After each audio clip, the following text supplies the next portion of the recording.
আসসালামু আলাইকুম। দ্রুত বীর্যপাত কেন হয় বা প্রিমেচিউর ইজাকুলেশন কেন হয়? প্রিমেচিউর ইজাকুলেশন বা দ্রুত বীর্যপাত এই জিনিসটা বোঝার আগে আমরা মূলত বোঝার চেষ্টা করি যে দ্রুত বীর্যপাতকে কখন আমরা দ্রুত বীর্যপাত বলবো বা প্রিমেচিউর ইজাকুলেশন বলবো। এটা কেন আমাদের একটু বোঝা জরুরি, কারণ অনেকেই এটা নিয়ে একটু ভুল বোঝাবুঝির মধ্যে থাকেন। বিশেষ করে যদি আমি একটা আমার পেশেন্টের হিস্ট্রি বলি, সে কিছুদিন আগে একজন ভদ্রলোক আসলেন, তো তার চিপ কমপ্লেন হচ্ছে তার দ্রুত বীর্যপাত। আমি তার হিস্ট্রি নিলাম, শুনলাম যে কতক্ষণ তার ডিউরেশন, সেক্সুয়াল ইন্টারকোর্স টাইমটা কতক্ষণ। সে বলছে 7 থেকে 8। তো আমি বললাম 7 থেকে 8 মিনিট, এটার কারণে কি আপনার যে পার্টনার সে কি আনহ্যাপি বা সে কোনো কিছু ক্লেম করতেছে? তো তার ভাষ্য হচ্ছে না, তার ভাষ্য হচ্ছে যে তার ওয়াইফই এটার ব্যাপারে অনেক বেশি স্যাটিসফাইড এবং এর বেশি চাচ্ছে না বা আরো সে কম ডিউরেশন চায়। তো আমি বললাম যে তাহলে আপনার এইটা এরকম চিন্তা করার কারণ কি, যে এটা দ্রুত বীর্যপাত আপনার মনে হচ্ছে কেন? তো তার উত্তর হচ্ছে যে সে পর্নে দেখে, কোন ভিডিওতে দেখে যে ডিউরেশন অনেক বেশি, কিন্তু তার ক্ষেত্রে দ্রুত বীর্যপাতকে কখন আমরা আসলে দ্রুত বীর্যপাত হিসেবে সংজ্ঞায়িত করি? দ্রুত বীর্যপাতকে তখনই আমরা সংজ্ঞায়িত করবো যখন এটা আপনার এক্সপেক্টেড টাইম বা আপনি যে সময়টা আশা করছেন টাইমের আগেই যদি বীর্যপাত হয়ে যায়, আপনার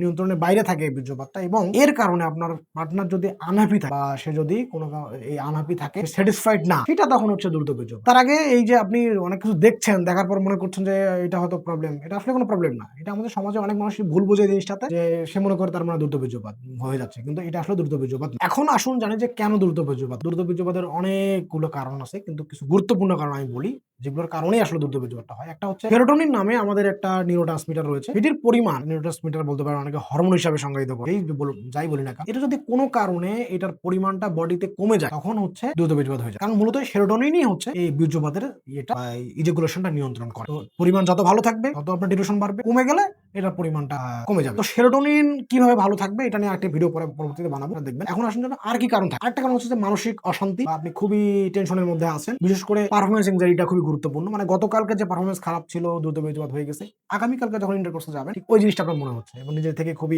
আতঙ্কিত অবস্থার মধ্যে। এই আতঙ্ক থাকার কারণেও তো দ্রুত বীর্যপাত হয়ে যেতে পারে। যাদের ইরেকটাইল ডিসফাংশন আছে তাদের ক্ষেত্রে দ্রুত বীর্যপাত কমন, এই কারণে দ্রুত বীর্যপাত হয়ে যেতে পারে। আর তিনটি গুরুত্বপূর্ণ রোগ, যে গুরুত্বপূর্ণ রোগ তিনটার কারণে কিন্তু, সমস্যার কারণে কিন্তু এই দ্রুত বীর্যপাত হয়ে যেতে পারে। এক হচ্ছে প্রোস্টেট গ্ল্যান্ডে যদি কোনো কারণে প্রদাহ থাকে, সে কারণেও সেজন্যও হচ্ছে এই দ্রুত বীর্যপাত হয়ে যেতে পারে। প্রোস্টেট গ্ল্যান্ডের সমস্যা থাকলে আর অনেক সমস্যাই হয়, কিন্তু দ্রুত বীর্যপাত হয়ে যেতে পারে। আরেকটি হচ্ছে থাইরয়েড হরমোনের পরিমাণটা কমে যায়, এর কারণে কিন্তু আমাদের বিশেষ করে থাইরয়েড হরমোনের সমস্যা থাকলেও, থাইরয়েডের সমস্যা থাকলেও কিন্তু এই দ্রুত বীর্যপাত হয়ে যেতে পারে। আরেকটা হচ্ছে এই যে বিশেষ করে ডায়াবেটিস পেশেন্ট, যারা ডায়াবেটিস পেশেন্টের ক্ষেত্রেও কিন্তু দ্রুত বীর্যপাত খুবই কম। তাহলে তিনটা রোগ, প্রোস্টাটাইটিস, থাইরয়েডের সমস্যা থাকলে, বিশেষ করে থাইরয়েডের পরিমাণ বাড়লে এবং হচ্ছে ডায়াবেটিস থাকলে কিন্তু এই ধরনের সমস্যা হতে পারে।